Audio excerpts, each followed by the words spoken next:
Well, I just figured out, I think, what kind of got over me with this D-Day stuff. Is that, of course, I've been aware of it my whole life, but this time, for some reason, this year is a little different. Part of it I think, has to do with going to the wound care nurse the other day and realizing, well, when she told me about this other guy that was involved, this younger guy than me, who had these heavy, heavy injuries on his legs, like mine, but mine used to be as bad as his, but they're not now. But how nobody wanted to treat him because of his drug history, and he came up from California to Oregon and talked to her, and she said, what am I going to do with this? And he basically begged her to treat him. And she did, and then they got a skin graft for his leg, and now he's doing well. She said he's got a job, he's got a house, he's got a dog. He's out of the scene, out of the junk scene. And for me, I was never in a shooting war, but I've had people, little stick guns, guns out, want my stuff, whatever. I've been lucky. I haven't been in any heavy-duty scenes. I mean, I'm lucky because of miracles that have happened. Like these 6 rednecks in South Carolina. I want to use that expression these days. I don't know. They were hitchhiking home. I was 17 years old. I was with a girl and a guy, a friend of mine, that I'd gotten involved with heroin with, and a few months before. Well, we were down in Atlanta, having a good old time, outside of town, Marietta, and I had taken the train down there. That time of life in 1973, it was $24.25 to ride the train from Alexandria, Virginia, to Atlanta, Georgia. That's up near Washington, Alexandria. Anyway, spent a few days there, getting high, shooting this stuff called Tallinn, which made me see the devil, little devil figures in front of me. Crazy stuff. Anyway, finally I had to leave, and a girl had gone down there before, a friend from Washington, and besides where I went down there to meet people that had already been down there, and so we were hitchhiking up I-85, and from Marietta or Atlanta up to South Carolina, and these huge guys showed up in a sedan, maybe 2-door, 4-door, I don't know. Anyway, they were big, and there was no room in the car, and they said, hey, you want to get in the car and drink some beer, smoke some dope? No. My friend says, we're just heading up to Washington. Well, they should have said Virginia and not Washington. But anyway, okay, so they kind of nodded, and they left. About 10 minutes later, they came back, and they said, now get in the car, we're serious. These guys wanted the girl. They wanted the 17-year-old girl. I was 17, Dennis was 19. They wanted her. Okay, we don't have much. We got a Swiss Army knife. And these guys weigh about 225 pounds each. 3 of them had gotten out to make room for us. Well, we didn't want to go anywhere near the car, of course. Anyway, lady's daughter, the car pulls up behind us, and we look, and there's a older woman driving and a younger girl next to her, and she just said, well, can we help you, give you a ride if you want? And we said, well, did you see what's going on in front of there with that other car? These guys, and this, no, we're just on our way to a wedding or something, or a birthday party. I don't know where they were going, but some kind of little thing 30 miles down the road. They had no reason to stop to pick us up. We were scrawny, long hair, dirty. But because of the kindness, because their unselfish behavior, it allowed us to live. And we got home. They gave us a ride about 30 or 40 miles down the road in South Carolina. A little while later, a truck picks us up. And from then on, it was smooth sailing, and he was great. And we got to a cafe, we're having a cafe, and he pulls out these pills. And I said, oh, what are those? Nodos? And he just laughed, and my friend laughed. He goes, oh. They call me for Slim, seldom seen Slim. And he says, oh, Slim, you're crazy. Yeah, and then the truck driver laughs. He goes, yeah, from now on, you're the No-Dose Kid.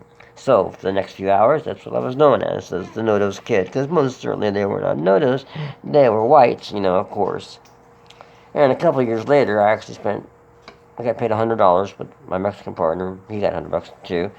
And somebody else got $100 to drive 25,000 of those little suckers across the border from Tijuana. But that's another story for another time. What I'm trying to say is that this D-Day thing and surviving the thing in South Carolina and all the overdoses, I think I've overdosed 10 or 11 times, had these huge abscesses, gotten total accidents, total car, my car has been totaled.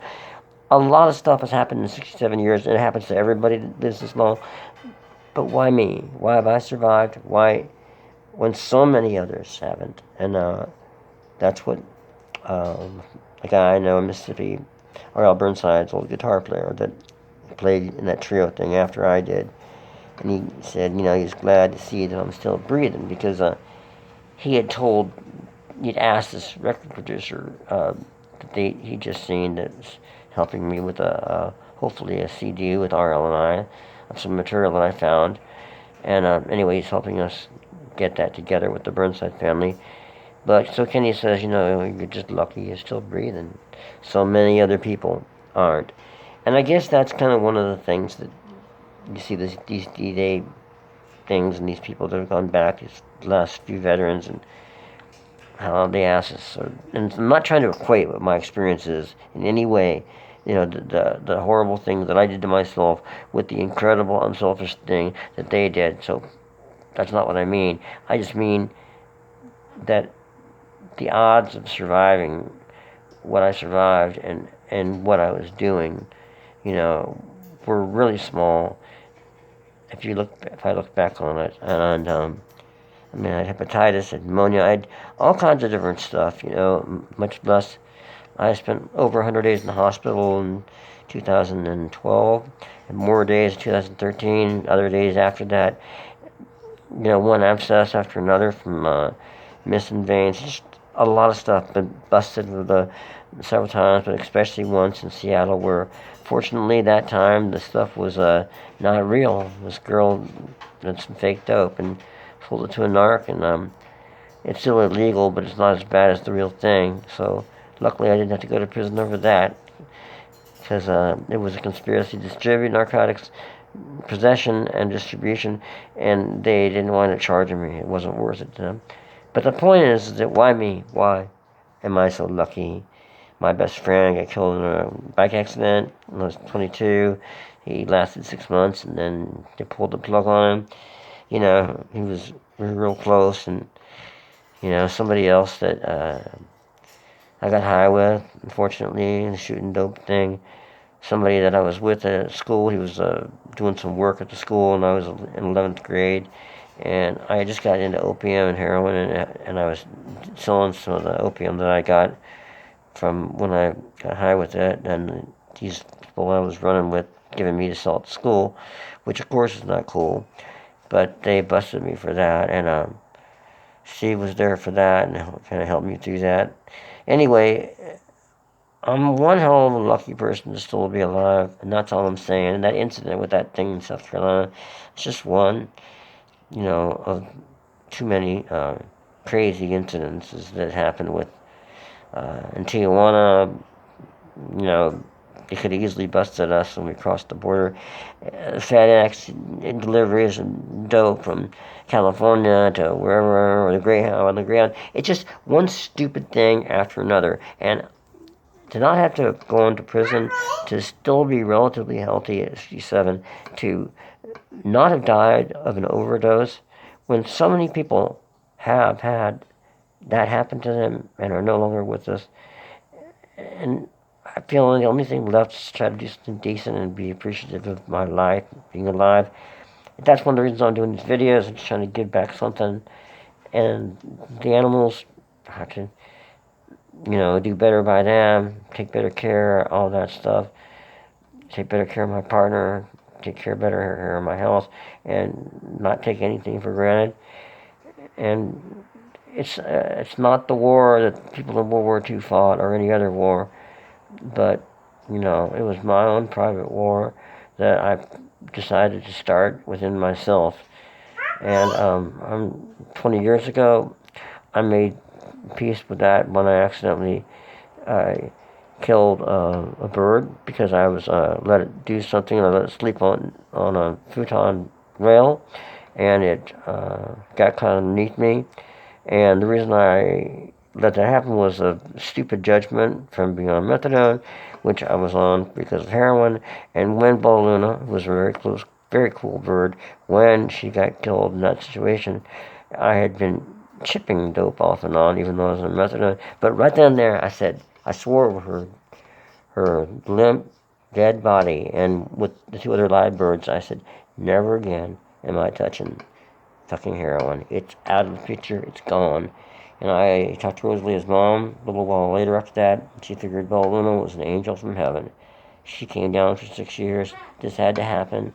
And it forced me, after 30 years of doing dope, to really make the final decision to say no more. Then after that, it's pretty much just methadone for too long.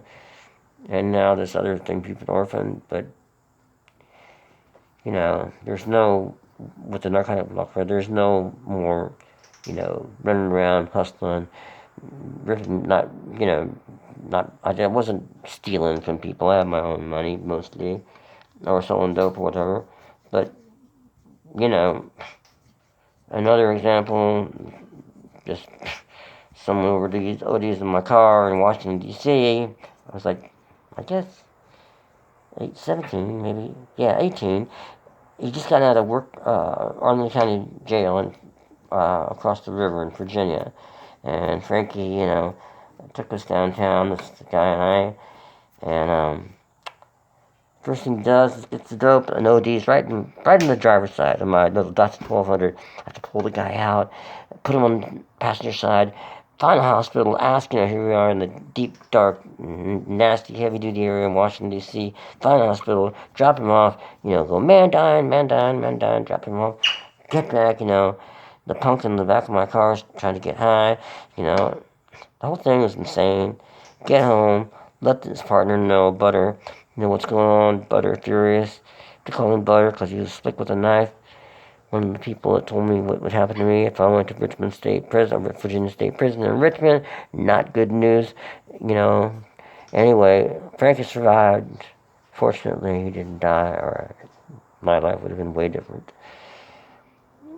But all the selfish behavior that I've done as a junkie and to other people because of it, somehow the Lord or the higher powers or whatever the hell it is out there. I mean, I'm not big on organized religion, but I'll just say I believe that there's got to be something beyond this, because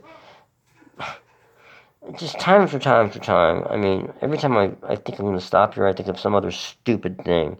The first time I did dope, I cut it in half, left some of it, my friend and I, in an envelope, cut this envelope in half, leave it some at home, bring the other part to where we're going. Before I could get high on it, I'd never done heroin before, I'd only done the other opiates, but these cops were coming across the field where we were. Coming across the field, they say, oh, let this dog go, stop right where you're at, because I had taken off with the dope. Then I tossed it, and then, the cops searches, they don't find anything, but they're out there looking, they don't find anything. And maybe I talked about this in another video, sorry if I did. Then my friend, the next morning, we can't find it, they can't find it. We go home, use the rest of the stuff, and we get home, don't think much about it, just grateful that we can get busted, and I got high the first time on this heroin, and unfortunately I love it. And the next morning I go out, find my friend that was there also, and a guy named Indian Joe, and Joe's looking, and he finds the thing. And what I did was I tossed this envelope and it hit the bushes and not the ground. And Joe finds that envelope, kind of stretches it open, seeing that anything missing, and he kind of laughs and goes, "What's you found it? That's great." I'm thinking it had my address on it. I had taken the envelope, filled it up with heroin, and fired with my address on it. Had the cops found it, boom, to the jailhouse I do go. But God, or somebody, higher power, my late dad, my grandparents, I don't know, some crazy, I don't know, stars from heaven or anteaters, I don't know, something saved me or myself somehow or whatever. I've just been real fortunate. And I think those people that got shot at during that time and survived it, it's a survivor's guilt thing, but thank God they did, because they went on when the others couldn't. And I guess that's how I feel in my private war that I started and have now finished. And this is coming up on my 20th anniversary of being clean from dope.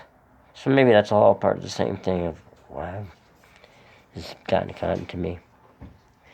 But I'll just end this video by saying thank you to all the supporters I have out there. I didn't think this would happen. That, it's just really cool. You guys have cared, about what I'm trying to do. I really, really appreciate it. It's been a great experience, and I didn't think I was going to do this YouTube channel. A good friend of mine that taught me how to play harmonica, Curtis Salgado, he kept saying, you don't want to do this. You're just going to get a bunch of heat from everybody. Well, I think Curtis was wrong, and I'm glad. Curtis has done me really good. He's done me well. He was Robert Cray's old harp player. I used to trade him narcotics for, sound like a familiar theme, huh? Trade him narcotics for lessons back in Eugene when I had moved to Oregon after I moved there. And, before I forget, when I talked to Curtis about it originally, I was telling him, this is a good idea for all you harp players, study horn lines. Anybody, guitar, harp players. But I was into studying, like checking out Lester Young from Billie Holiday, his saxophone player, or Jack Teagarden, the great slide trombone player from New Orleans. Check out the horn lines, man, from that era, the 30s and 40s, and try to play that on the harmonica. But anyway,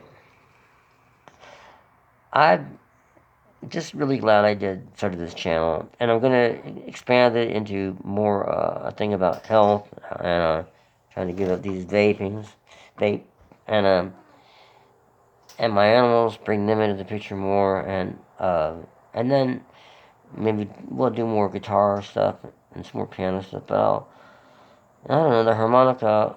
Something about the harmonica. I really fell in love with that instrument. When you play the harmonica and you're blowing these blue bubbles, that's what it reminds me of. Big, huge, blue bubbles that come out of the harmonica when you blow it or draw into it. Draw these wonderful notes out, whether you're playing acoustic or electric. And just the fact that I was so incredibly fortunate to work with these real, truly authentic blues players like R.L. Burnside, Eddie Guitar Burns, Richard Big Boy Henry, Uncle Ben Perry, others, the fact that Robert Cray took his time to hang with somebody who hardly knew anything and taught me some stuff on guitar, and they were in Eugene at the time, and I was lucky to be around this great blues scene in the 70s, late 70s. Cray was a really cool guy, a real nice person, and Rick Estrin from Love Train and the Nightcats, Mark Hummel, all kinds of harp players. They took their time, Bill Rhodes from Eugene, and Curtis. I was very lucky to meet great players that took their time to help me, and then R.L., invited me to play with him on that first tour, and then we just took it off from there, and I just kept working with him for many years. But he could have said no, he didn't have time to get together that night. He could have been an old curmudgeon, I'm tired, I'm knowing somebody say, I got no time for you, white motherfucker. But he wasn't like that. He invited me back to his place. And that's another story out of my book, which I'll tell you later. But anyway, our book, whose Leah's in my book. That comes from my experiences, mostly living with his family in 82 and hearing him first in 76 and trying to find him in 78 with no luck, but finding a Sugarcane 5-player Oath of Turner, and soon to be Reverend Mr. Curtis Abram. And it took me a few more years, but I got back there. Oh yeah, that singer said, yeah, I saw Mississippi for McDowell's wife. Anyway, that was why I went down there. But I didn't find R.L. then. I went back 3 years later, and I'm sure glad I did. I found him and kind of never looked back. But once again, I thank you all, and I'll just say try to do something in the heart for just a second. Maybe try that horn line type stuff.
Alright. I'll say one more little memory of what I heard about in the early 1940s about my dad. I said, Mom, excuse me. I said, Mom, now why did you go out with Dad? Because, she is considered a lieutenant at the Fort Sill, and my dad had been sent down there as a private because of being, eardrums being all busted up from taking recon pictures. Okay, before that, he thought he was pretty slick, I guess, because he won Jitterbug contests, and he took thanks to not his first wedding pictures with his Italian partner. Anyway, he was pretty self-confident, my dad, but she wasn't allowed to go out with him, because he was enlisted or drafted. She was lieutenant. She's considered. She wasn't a real lieutenant. She was technically a lieutenant with her position as a speech therapist. Anyway, but I said, well, Mom, what's the deal? Why'd you go? I was kind of joking around with her, and she goes, well, he had a car, and he could jitterbug. I guess he'd won a lot of jitterbug contests. And he played piano, too, Mom was taking pictures, and all that kind of stuff impressed my mom. I think especially the car part. Anywhere. Let's just get out of Fort Sill. Anywhere. You got a car? Let's go. All right. I'm just grateful to be alive. I know those people. I know once again, I want to really, really emphasize this. I do not consider my situation of survival in any way like the situation of the survival of a person who has been in war, or a person who is a refugee from a war area, because I met some of those folks especially over in Holland when I was during the Yugoslav war and the country started to break up. Only an idiot would consider what my situation was compared to those people and try to equate it as being, equal. It's not equal. It's my doings. I did it. Part of it was the Vietnam War going on and the fact the country was splitting up and drugs seemed to be really easy to get, and that was a way of protesting. But who knows? It's just a theory. Anyway, the reality of it is that if you're fortunate, in whatever situation you're in, if you've been through hell, and even if it's your own doing, and you manage to survive, and you can give something back because you've been lucky enough to make it to my age, or however age you happen to be, then you got to give something back to this old life. And so part of it is you guys, and I thank you again. So anything I can do, any extra stuff, harmonica, wise, guitar, basic simple piano, if you got a pet skunk and you need some ideas on how to take care of it, well, you gotta call someone else for that, though I do love them. Anyway, have a good night, evening, morning, day, and let's give 1 minute of silence to all those folks who didn't make it back during D-Day and all the other wars before and since. And in my situation, what I'd like to dedicate a lot of what I write to and write and play music to is really for all the people. I thought of this years ago. For all the people that live in life's creases and folds. You know what I mean? People that aren't so accepted by the norm, but that have to kind of live underground or live a quiet life when they don't really need to do that. They're still worthy. They're worthy. But the work that I do, music writing and stuff like that, is could be dedicated to those folks that live between life's creases and folds. But meanwhile, it's 28:59. Okay, let's give it now. 1 minute.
Thank you very much for your understanding and your patience with these D-Day remembrance, joke remembrance things.